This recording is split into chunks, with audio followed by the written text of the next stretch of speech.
ప్రకాశం జిల్లా కురిచేడు మండలంలో తుఫాన్ ప్రభావం అధికంగానే ఉందని చెప్పవచ్చు. చెరువులు నిండుకుండను తలపిస్తే వాగులు పొంగి ఉధృతంగా ప్రవహిస్తున్నాయి. కురిచేడు మండలంలోని పడమర నాయుడు పాలెం చెరువు, కల్లూరు చెరువులు నిండి పొంగి పొర్లుతూ వందల ఎకరాల పంటపొలాలను నిలువునా ముంచాయి. మరోపక్క ముష్టి గంగవరం వద్ద గుండ్లకమ్మ వాగు ఉధృతి దాటికి 20 అడుగుల మేర ప్రజావారధి కోతకు గురైంది. త్రిపురాంతకం కురిచేడు మండలాల మధ్య సంబంధాలు తెగిపోయాయి.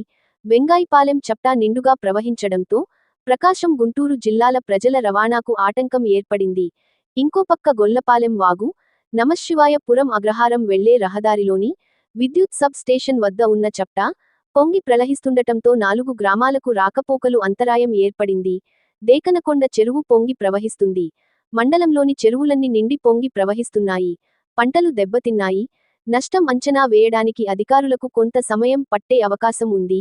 ఏది ఏమైనా మోంథా తుఫాన్ కురిచేడు మండలానికి భారీ నష్టం చేకూర్చిందని చెప్పవచ్చు.